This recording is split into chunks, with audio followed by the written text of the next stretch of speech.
what's up? Just thought I'd go live, man. Things are changing so fast. I'm gonna go live with it right now.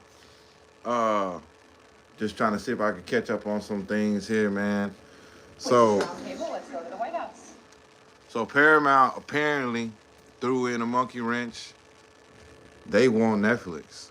They want Warner Brothers Discovery. They want it.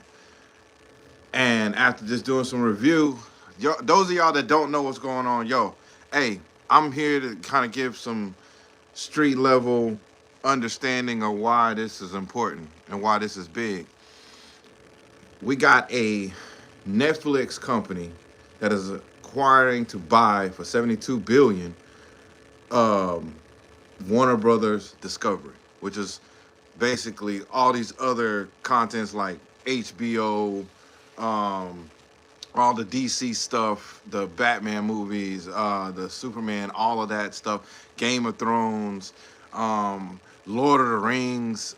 There's a lot of IPs that are, home box office, HBO, the classic, whatever you could think of that came from HBO.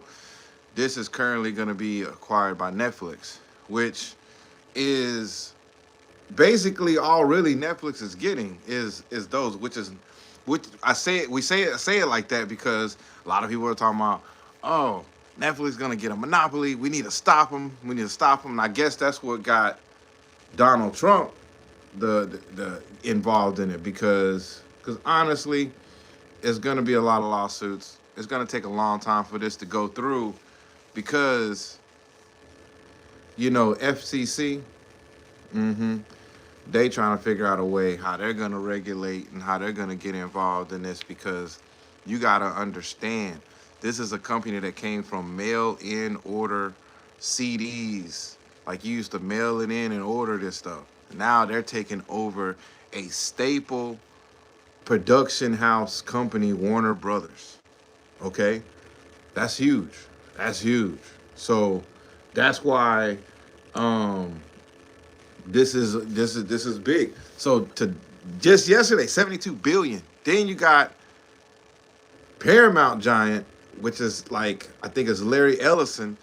I believe he came from Oracle. He's one of the youngest and richest, wealthiest men in the world, and he's the CEO of Paramount, Skydance. They're basically had threw their hat in before. And before I get to the details on that, just going in and saying Paramount comes in with 108 billion offer from 72 to 108. But in the meantime, like I said, it's going to take a long time for it to get sold. There's going to be lots of lawsuits, I'm pretty sure, that's going to come behind it just because of the legalities of people, already talking about monopolies. But Paramount is another film production powerhouse too, and they would acquire it. Disney, they own everything. A lot of companies, a lot of different things. Now you got Netflix, and I think it's challenging for Netflix because it's something coming from the unknown, which is the streaming giant.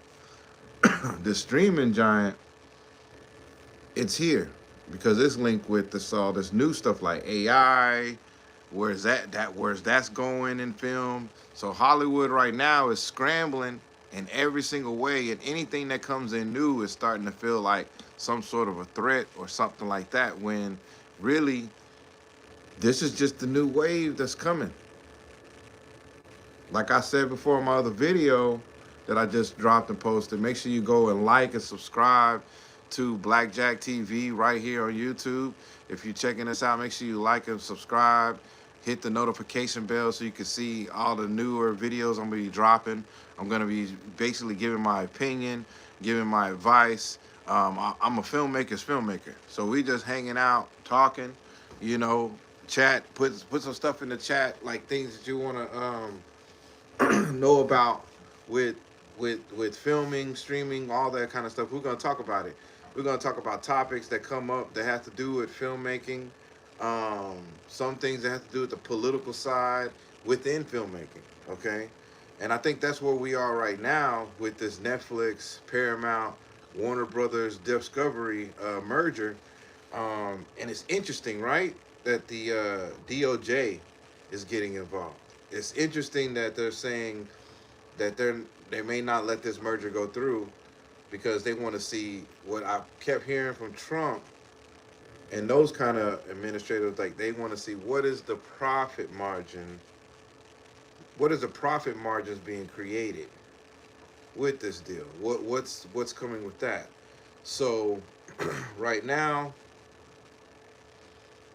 also too, that brings into play a lot of I've been seeing in the comments, in chat. Y'all can correct me, put it in the chat, like and subscribe, like hit the like button, but y'all can correct me as there's some rumblings.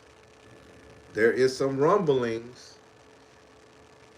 There's some rumblings in the comments about Paramount laid off, I guess what, hundreds or thousands of people, 1,000 people, and all of a sudden they have 108 billion. There might be somebody that come up in here. We live on the chat streaming. I'm just gonna keep on streaming. Um, we gonna keep on going. But they had like 1,000 layoffs, and somebody put it in there talking about, they got 108 billion to spend to buy something, but they laid up. But that's what companies do. Companies, they try to keep to the bottom line. Companies are here to make money. They are here to turn a profit. This is a capitalist society. Those things are happening. That's why I believe that we have to look at it as filmmakers, that there is a shift that's happening. There is a change that's happening.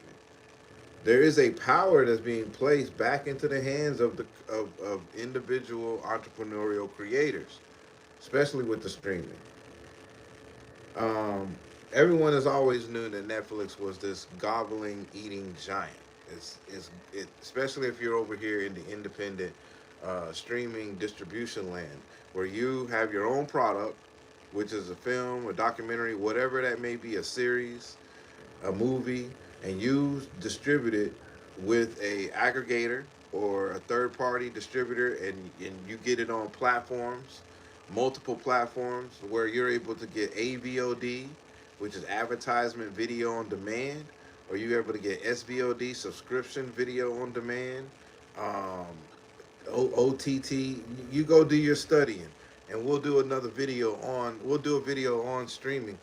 But if you're you're streaming your movie, you kind of you have control in your hands. You have power in your hands to where you're going to create a revenue profit. You promote it and market it where it needs to go. And you take that money you make and you reinvest it into your marketing, because that's where you're going to see the revenue come back to you. Um, and that's put us in a significant advantage. It's not easy. Trust me. Just like any business, it's not easy, but you got to stick to it and have to have the consistency to stick to it. So that's what's going on. But hold on, let me close this door.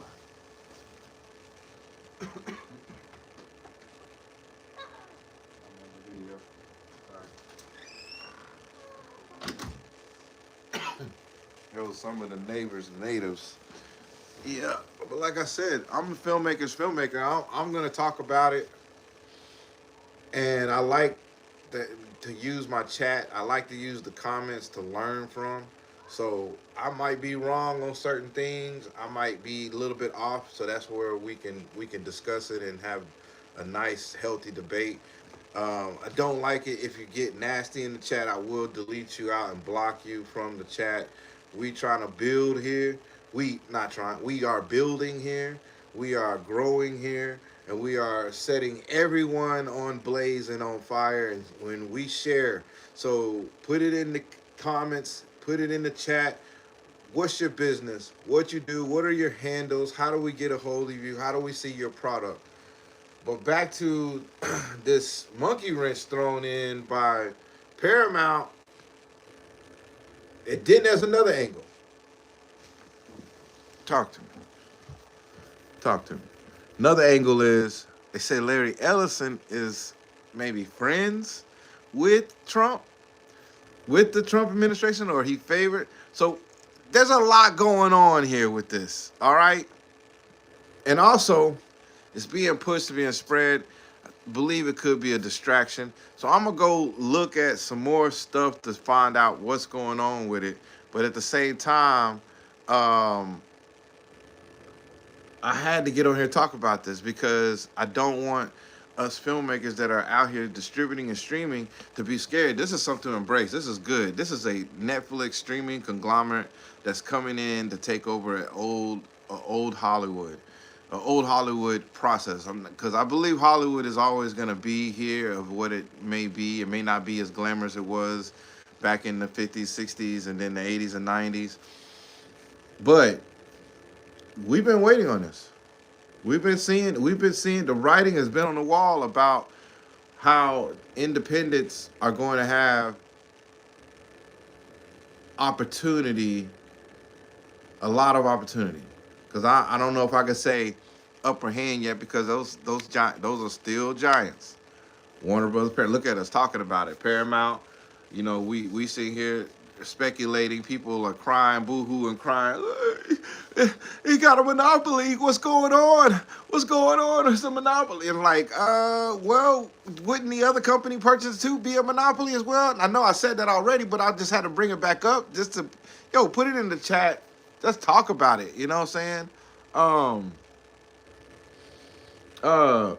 But like I said earlier in my other video, I felt like it was gonna be weird if Trump and them got involved. But again, remember earlier on this video's live, I said we're gonna get into something else I was thinking about.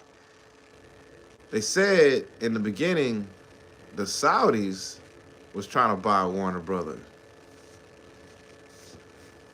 They said the Saudis had a fund that they were going to be purchasing Warner Brothers. And so everybody was in an uproar like, oh, the FCC and the federal committees are going to have something to do with that. And, we hearing all of that. But that died down to where, no, Saudis were only going to put in a portion of money. So they're putting in a portion of money. We're like, okay, cool. How much is a portion? Like, I think they were saying like anywhere from 30 upwards of 35% of the total buyout Warner Brother Discovery from the Saudis foundation something. We'll look it up. But the Saudis, a country, not our country, a whole other country, we're going to have access to have purchased American media companies because you got CNN, you got HBO, you got all of that influence involved in there and subsidiaries that are all involved in that package. And the Saudis would have 35% access to that. Or full access, but 35% influence over what happens. That was kind of like a conflict of like red flag to Americans and America, the administration, Trump and everything to, wait a minute, hold up. But remember, I used to tell my students this when I taught film. CIA has an office in Hollywood, and Hollywood has an office in the CIA. So that way, if they make certain movies, it could be accurately, historically, whateverly correct. That's what they tell us. This is fact. I'm not saying something that wouldn't be. This is fact. This is what they say. CIA has an office in Hollywood, and Hollywood has an office in CIA. And hopefully by now, watching YouTube and blogs and podcasts that you've heard this information before. So I'm not acting like I'm the one that came up with that information. But once I heard it, and once I started studying it, looking at certain things, technology, all that, and we'll discuss that another time, another show, I started to see like, yeah, okay, that makes sense. Top Gun, Tom Cruise, and all these intel things that you need to know. Like, who would they talk to? The NASA and the space. How would they get those kind of clearances? Yeah, you know what I'm saying? So, yeah. But when I look at that like that, and you put that filter on, you're like, One part I didn't say though. If they only gonna pay 35, who's gonna build the other 70, 60%? Who's gonna do that? Larry Ellison with Paramount. They were gonna team up. They were gonna team up. They're gonna team up, and then that kind of went away because now you just now we just start hearing about Netflix. They getting it. So I was like, is Netflix and Saudis? No. Just Netflix. Just Netflix. So am I putting my tinfoil hat on? I'm like, okay, Netflix get it. Maybe since the CIA has an office in Hollywood and Hollywood has an office in CIA, maybe some government officials allegedly putting our tinfoil hat on right now, okay, guys? The conspiracy tinfoil hat is on right now. All right? Is on. Allegedly, air quotes, maybe they got to him. Maybe the entity, a government entity, got to Netflix and said, you're going to get this purchase because we need to keep outside foreign interest out of American media. And we start hearing about Netflix is definitely about to buy Warner Brothers Discovery. Less than 24 hours, less than 12 hours, Paramount throws in a wrench and has the utmost confidence to buy it for $108 billion. They just laid off 1,000 people. And nobody's talking about Saudis in the comments. Nobody's bringing it up on the media news anymore. Is that they're getting help? So if they losing, if they cut jobs because they say they're losing money or trying to save money, then where are they getting the money to purchase an acquisition of that amount when before the amount that they were going to be purchasing that was unsaid was going to be including a 35% from an outside foreign entity that's building their film and studio infrastructures in their country, which a lot of us are going, a lot of this country is going overseas and doing a lot of productions because the cost here is hella expensive. Even though right here in the middle of America, Texas, we have everything. And we do hear about, what's the guy, Tyler Sheridan, with the, I believe it's Landman and Yellowstone franchise at least, bringing stuff back to Texas. But I don't know if that's for, everybody, but at the same time, or if it's just for country type of films or Texicana. I don't even know. I think I'm making up words out there. Texicana, like American, Texas, Western type of things, or little small town and a blue collar worker guy, type of thing, which could be any one of us. But are those things going to trickle down to regular filmmaker folks? So, because there is $1 million class filmmaker, there is the $200 million class filmmaker, there is the 100,000 there is the 10,000 there, the 20. I believe there's a lot of brackets of filmmakers, which are all equal to where you may be right now a $1 million filmmaker, but you need a $10,000 bracket loan to make your movie. There's nothing wrong with that. There's nothing wrong with believing and thinking that you could take 10 G's and make a feature film and hundreds of thousands of people see it. There's nothing wrong with that. But just know that you're going to have to do a lot of marketing on the back end. You're going to have to do a lot of in-kind and regular service. You got to have a lot of skill set to make that happen. So without, going into that too deep, I just wanted to say, I still think that this is good. And those that are just chiming in or just watching the video or scanning through it, we're talking about Netflix merging and buying WBD, which is Warner Brothers Discovery. And we're also talking about Paramount throwing in a monkey wrench or throwing in a deal at the last minute for 108 billion to counter the offer of the 72 billion that Netflix has already said with the signed, sealed, and delivered. And in between that, there's been commentary with the masses of people talking about, should Trump jump in to block this, and is it a monopoly that Netflix would own the IPs of WB, HBO, which would be CNN, and then that'd be HBO's products, which, you know, you got DC, which is Marvel, and those kind of things. So basically, um, um, we're discussing that, and I'm here to say I think everything's gonna be a-okay, long as you're on the side of innovation and still being humanly creative and regaining original IP. And I include original IP is even if you write a derivative of a movie of something that's already out, but it's still another story and you created originally.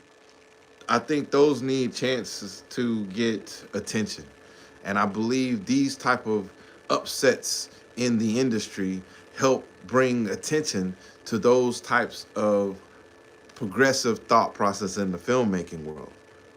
Remember, this is Film Tricks and Politics, and we're here to talk about it from a filmmaker's point of view of what's going on between the scenes, behind the scenes, and on the scene.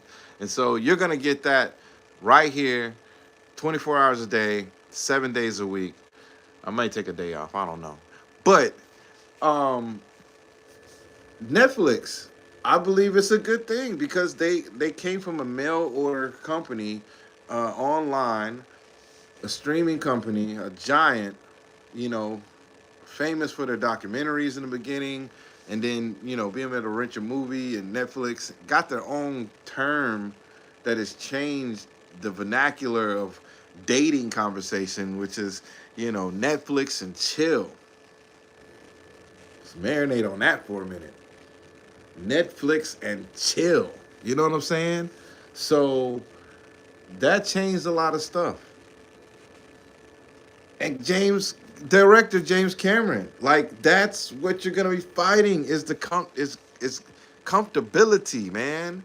Netflix and chill, and then having a billion people subscriptions on your platform, and still have the option to go to an exclusive movie release. So maybe now the movie theater, it might be $50 to get up in there. It might be a good 20, 30, $40 for a kids package to get in there because you got other attractions that are happening. You know, maybe you figured out a way to lower concession cost to help the consumer come in and maybe get multiple items. You know, impulse buys, those kind of things. Uh, Family vouchers, family packages for the holidays, you know, for theatrical releases, live bands performing, local artists being able to be selected to have their movie premiered at the theater beforehand so it can draw a crowd, some of those kind of things. Anything to collaborate to make the box place reality, because we are going to a online basis. And imagine like with Travis Scott when he did the concert in Fortnite, you know, and had 18 million people come and watch him perform, or his avatar. Those kind of things can be happening as well with AI, like seeing a movie from different perspectives and different places where you meet. And maybe in Minecraft, there's a movie theater in there. Maybe we have a movie premiere in Minecraft. You know what I'm saying? And we promote that. You know, all of those are marketing tactics that help you connect. And I'm saying you as a filmmaker, producer, director, whatever, writer, help you connect with the audience and meet them where they are. You know, for example, with our other product, Blackjack Films, with Hugh Wood's series, we want to meet the people where they are on social media streaming. That series was designed for streaming, And also viewership wise, it's also designed for the big screen. When you watch it on a big screen, you're still highly entertained by the visual images that were created with Hewwood Series Chapter 1. And you can go watch that on Tubi, you can watch that on Fossum, you can watch that right here on YouTube, TV, and movies. And you just search Hewwood Series. But after I get off of live, you can leave me and go watch. But don't leave me right now. So, but um, what do y'all think? Put it in the chat. You know, put it in the chat. Let's talk about it. There's some new stuff that's coming up. I'm gonna jump off. Been on here about 25 minutes. Sometimes I'll go a little longer. So definitely need your help. And this is off topic. Need your help with follows. I need your help with just comments, just engagement. Um, Getting started on this. Been doing spot dates of blogs and podcasts, but this is me going in about filmmaking on film tricks and politics. Also, really helping the Blackjack TV bring more content that we have with the Hewwood series. We also have a couple of movies, and we have some um, podcasts with the show, with the cast, and with the cast going to be on the show and be able to talk about the episodes that we're going to be coming out with and episodes that we already have out. So there's a lot more in store with Blackjack TV, right here on YouTube, Blackjack TV channel. We're going to be releasing all of our content right here, as well as using Burning Bow Publishing, our distributor, to get to other platforms in several regions around the world, especially in all of the American markets.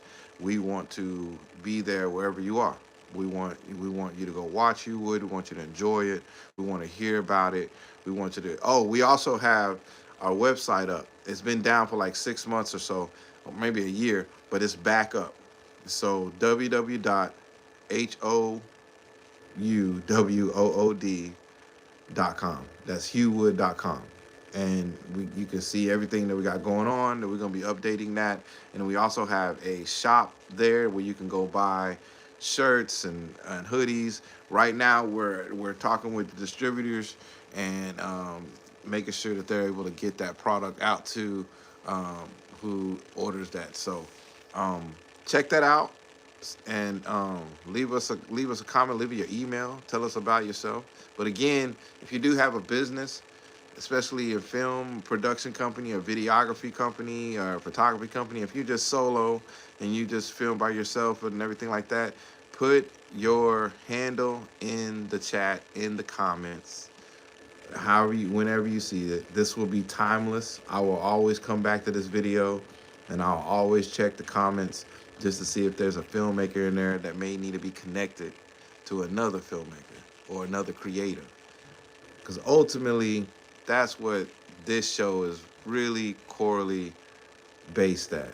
We want to find other like-minded filmmakers and creatives out there. We want us to share our work. We want to feel proud. We don't want to feel like you're boasting. We don't want you to feel like you're bragging. You just feel like you're just sharing your art so our world can see it. I want to see it. I enjoy this. I think that this is very good for us to reach out, because we are, I think, a middle generation of entertainers and creatives that is going to change the world, because we already have. We're seeing that with Netflix. Netflix just changed the world. It changed history. Regardless if they buy it or not, they changed history. They made it possible that the small guy can take over the big old Titan guy. You know what I'm saying? A mail order company taking over a staple powerhouse Hollywood picture production stage company. It doesn't seem deep right now, but it will. And those people that are out there in film, even if you're in the unions and things of that sort, it's gonna be okay. The jobs are gonna trickle and change. there's going to be whole people like me and other directors that are going to get budgets and be able to hire professionals. It's just going to be a different way of thinking. And yes, there's going to be a bigger pool of competition of people um, doing these jobs and getting out here and making it happen. And number one thing is it's about the relationships that you keep, the relationships that you make, and the communications that you make. Those things are gonna be gems. Those are gonna be paramount. No pun intended. Those are gonna be the most important things that are gonna get you past this, because AI, ASI is coming. All of this artificial super intelligence, it's coming, and there's artists that are using it in an artsy way, in an artistical way. I'm making up words all day here, baby. But I'm gonna jump off. I did 30 minutes. This is cool. I think this is kind of like our first official Film Tricks and Politics live. Um, my name is Kane King. I'm your filmmaker's filmmaker. I will see you guys the next time. And like I said, make sure you keep filming and make sure you do it with the utmost intentions. Peace.